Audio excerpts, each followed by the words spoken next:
56 inch की छाती रखने वाले जो प्रधानमंत्री हैं उनका छाती तोड़ने के लिए हम लोगों ने 56 सीटें लाने का काम किया और फिर से एक बार झारखंड में गठबंधन की सरकार बनाई। जो भी अभी तक केस हुए हैं, मुकदमे हुए हैं ईडी के द्वारा, उसका नतीजा क्या निकला है?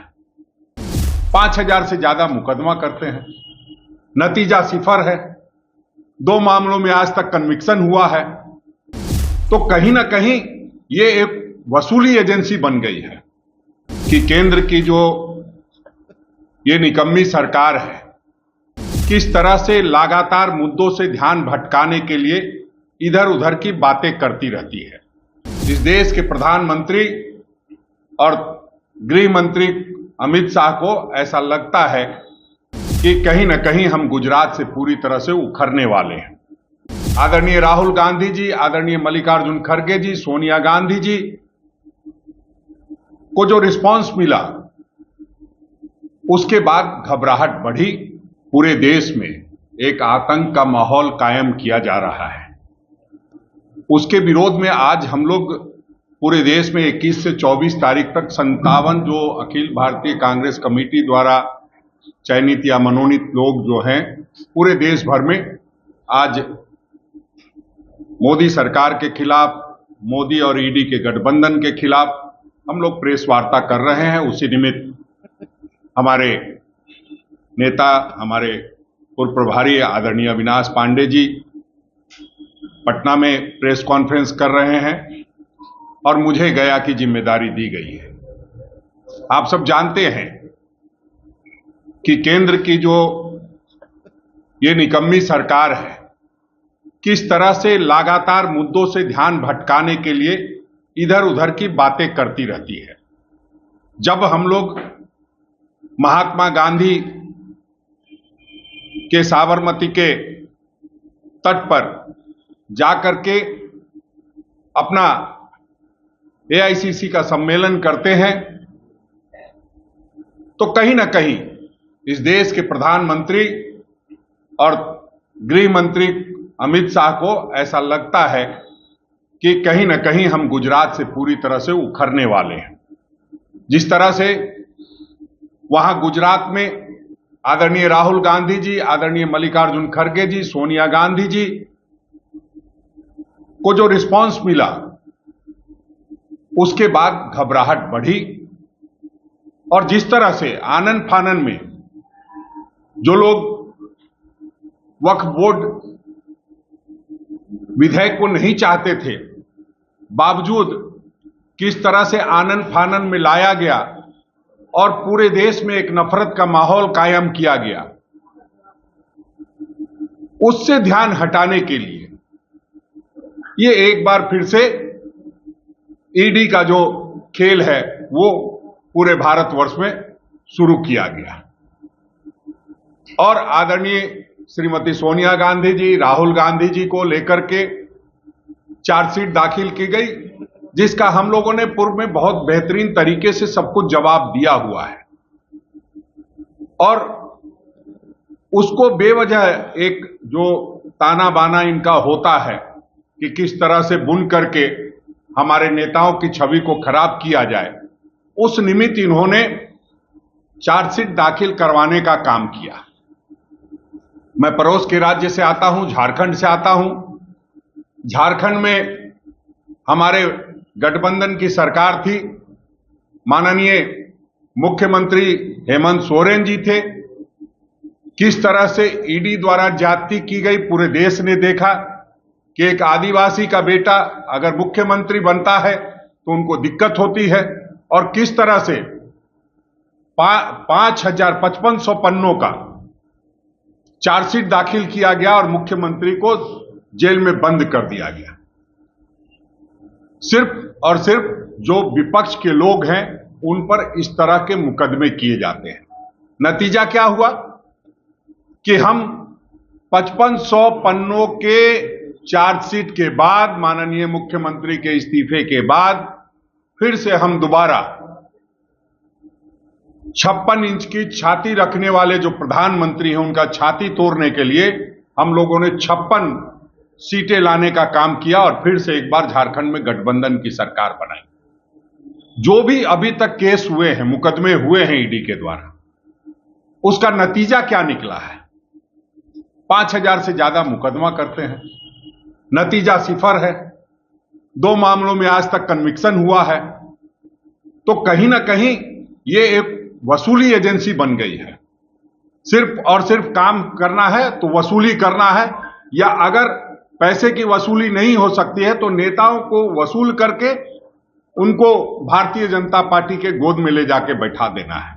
आपने देखा है, चाहे बंगाल हो, महाराष्ट्र हो, देश का कोई कोना हो, जहां ईडी के छापे पड़े, जो नेता बेईमान थे उनको किसी न किसी तरह से अपने पाले में ईडी से डरा करके करने का काम किया गया, और वो एक बार फिर दहशत का माहौल कायम करना चाहते हैं। लेकिन आप जानते हैं कि आदरणीय राहुल गांधी जी ने भारत जोड़ो यात्रा और भारत जोड़ो न्याय यात्रा के माध्यम से 11,000 का उद्देश्य संघर्ष का मुखपत्र बनाना था, ना कि मुनाफा कमाना था। आज के दौर में आप देख रहे हैं किस तरह से मुनाफा कमाने का दौर चल रहा है, और उस दौर में कोई पीछे नहीं रहना चाहता। इसलिए जो भी खबर प्लांट कराया जाता है वही खबर चलती दिखाई देती है। अब यह एक संदर्भ लेना चाहूंगा। आदरणीय राहुल गांधी जी विदेश दौरे पर हैं और उन्होंने चुनाव आयोग की कार्यशैली पे कुछ कहा है। उस पर जो मीडिया या भारतीय जनता पार्टी के साथी हैं जिस तरह से रिएक्ट कर रहे हैं, अरे अब ग्लोबल दुनिया है, यहां आप कहते हैं कुछ तो विदेश तक जाती है, और विदेश में कहते हैं तो पूरे दुनिया तक जाती है। प्रधानमंत्री जाकर के हमारे तमाम महापुरुषों के बारे में आलोचना करते हैं। पंडित जवाहरलाल नेहरू, महात्मा गांधी आदि आदि, जो भी हमारे सरदार वल्लभ भाई पटेल हों, मौलाना अब्दुल कलाम आजाद हों, सभी लोगों के संदर्भ में जब बुराई करते हैं तो वो विदेश दुनिया में उससे कोई भारत का नुकसान नहीं होता है। लेकिन आज इनको लगता है कि नुकसान हो रहा है। आप देखेंगे तो 2002 से 2011 के बीच में संस्था को बचाने के लिए बैंक चेक के माध्यम से हम लोगों ने 100 छोटे छोटे किस्तों में 90 करोड़ रुपए का भुगतान किया। अखबार की खराब वित्तीय स्थिति के कारण नेशनल हेराल्ड के कर्मचारियों, यानी कि अखबार के कर्मचारियों का, अखबार के पत्रकारों का वेतन मिलने में बहुत देरी हो रही थी। उसको दुरुस्त करने के लिए वह नेशनल हेराल्ड को सिर्फ एक अखबार नहीं, भारत के स्वतंत्रता संग्राम और गणतंत्र के मूल्यों पर आधारित अखबार मानती थी, इसलिए उसको बचाने का प्रयास किया। और जो दौर चल रहा था उसमें नेशनल हेराल्ड और संडे नवजीवन को पुनर्जीवित करना बहुत जरूरी था, और उसलिए ये सारी चीजें की गई थी। इसमें हम लोग इतना ही कहेंगे कि जो हुआ वो अखबार को बचाने के लिए हम लोगों ने पूरी ताकत लगाई, और उसमें तरह तरह के सुब्रमण्यम स्वामी जैसे लोग जो उन्होंने दायर किया 2020 में, और उसको आगे बढ़ाने का काम किया, अपनी खुद की जगह पर रोक लगाने की मांग भी की और बदले में अपने ही मामले में खिलाफ किया। इससे पहले 2012 में सुब्रमण्यम स्वामी की चुनाव आयोग में की गई शिकायत को खारिज कर दिया गया था। चुनाव आयोग ने फैसला सुनाया कि जनप्रतिनिधित्व अधिनियम की धारा 29B और 29C के तहत इस बात पर कोई प्रतिबंध नहीं है कि कोई राजनीतिक दल अपने फंड का उपयोग कैसे कर सकता है। मतलब अगर हम अपने दल के पैसे से अगर अखबार चलाना चाहते हैं तो उसमें किसी को आपत्ति नहीं होनी चाहिए, उस पर ऑलरेडी फैसला आया हुआ है। बावजूद आपने देखा किस तरह से पिछले दिनों आदरणीय श्रीमती सोनिया गांधी जी, राहुल गांधी जी को बुला करके ईडी में पूछताछ की गई, और सभी बातों से संतुष्ट होने के बाद लगभग आप देखेंगे तो 1.5-2 वर्ष के बाद फिर से ये प्रक्रिया चालू की गई। तो जो लोग हम लोग नारे लगाते हैं कि जब जब मोदी डरता है ईडी को आगे करता है, उस कार्रवाई के तहत फिर से एक बार ईडी को आगे किया गया है, और हमने पूरी कोशिश की है, हमने पूरा मुकम्मल जवाब देने का। आपने देखा पूरे देश में किस तरह से धरना प्रदर्शन हुआ ईडी के मुख्यालयों पर, और हम लोगों ने जब विरोध जताया तो उससे ध्यान भटकाने के लिए जो निशिकांत दुबे जैसे लोग हैं, जो मानसिक रूप से कहीं ना कहीं दिवालियापन उनका दिखा रहा है, या यूं कहिए कुछ मनोचिकित्सकों से बात की थी तो उन्होंने कहा गर्मी और अहंकार का जब मिश्रण हो जाता है तो व्यक्ति इस तरह की बातें करने लगता है। शायद उसके शिकार हुए हैं। उनके जो राष्ट्रीय अध्यक्ष हैं जेपी नड्डा, वो कहते हैं कि उनसे हमारा कोई मतलब नहीं है उनके बयान से। अगर बयान से मतलब नहीं है तो उनसे भी मतलब नहीं रखना चाहिए, उन पे कार्रवाई होनी चाहिए कि कैसे वो किसी चुनाव आयुक्त, मुख्य चुनाव आयुक्त कुरैशी साहब के बारे में बोल सकते हैं, कैसे वो अरोड़ा साहब के बारे में बोल सकते हैं, मुख्य चुनाव आयुक्त के बारे में। तो ऐसे लोगों पर भी कार्रवाई करने की जरूरत है। लेकिन ये सीधी बात कहूं तो भारतीय जनता पार्टी का मूल काम आज के समय में जनता के मुद्दों से ध्यान हटाने के लिए इस तरह की कार्रवाई लगातार की जा रही है। महंगाई चरम पर है। पेट्रोल डीजल में जो क्रूड ऑयल में कमी आई जो रेट में, उसके बावजूद किस तरह से दाम बढ़ा करके पेट्रोल डीजल को बेचना है, यही सरकार का काम रह गया है। हमारी जिम्मेदारी ये है कि हमने देश बनाया है, देश बचाने की जिम्मेदारी हमारी है।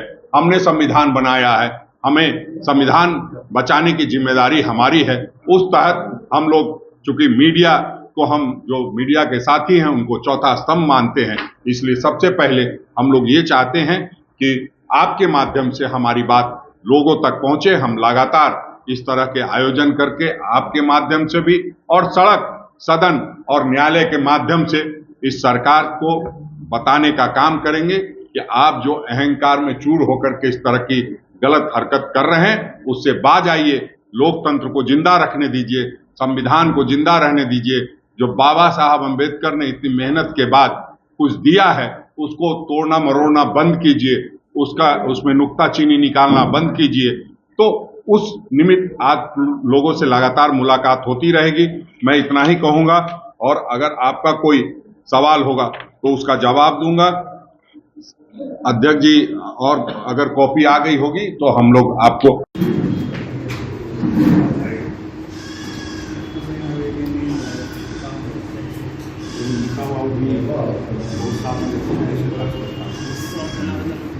हम यात्रा पर 15 किलोमीटर हर एक प्रखंड में पानी हो गया सर।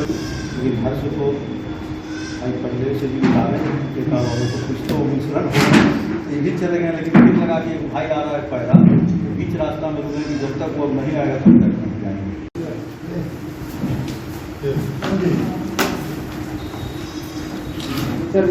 इधर थोड़ा सा प्रदेश के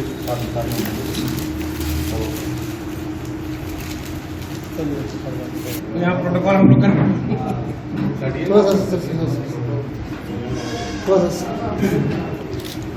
गगन बाबू हम आ गए। देना नहीं है, ठीक है, सरकार से उसका कोई लेना देना नहीं था।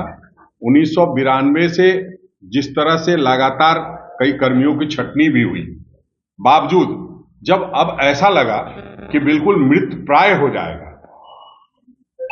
तो इस पर फोकस किया गया। आप देख रहे हैं, आपने देखा होगा संगठन में भी कई तरह के अभी नजदीक में बदलाव किए गए। कई बार लगता है कि मोनोटोनस चलते रहे और उस पे कहीं न कहीं गिरावट आती जा रही है। तो ऐसे में हम लोगों को कदम उठाने पड़ते हैं, और वो हमारी पार्टी ने बहुत सोच समझ करके, जो एजेएल के लोग थे उन लोगों ने सोच समझ करके उठाया कि कैसे आज आप देख रहे हैं वो जितनी संख्या में प्रिंट होनी चाहिए वो भी नहीं हो पा रही है। बहुत जो कम लोग उसको लेते हैं, क्योंकि आज अखबार का दौर बहुत मुश्किल का दौर है। जो आप लोग अखबार के लोग हैं सब जानते हैं कि किस तरह से लगातार गिरावट आ रही है।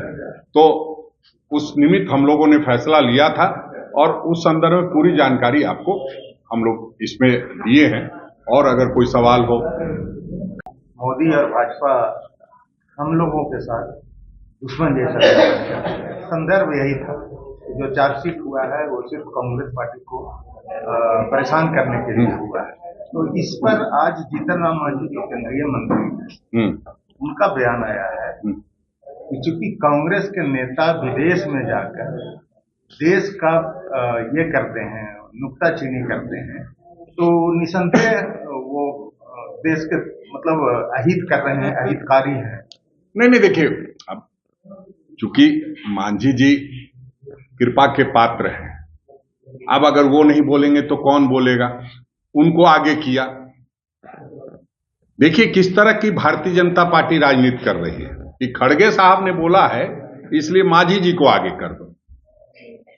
मांझी जी विदेश तो ले नहीं जाएंगे प्रधानमंत्री जी, तो मांझी जी यहीं बैठ करके अपनी खींच मिटा रहे हैं और कुछ नहीं। विदेश लगातार उनके प्रधानमंत्री भी दौरा करते हैं, लगातार वो अपनी बातें कहते हैं, लगातार जो जिस देश को लोगों ने आजाद कराया, जिन लोगों ने, वो हमारे पूर्वजों को सरेआम सब कुछ कहते हैं। उस समय मांझी जी के जुबान से बात नहीं निकलती है।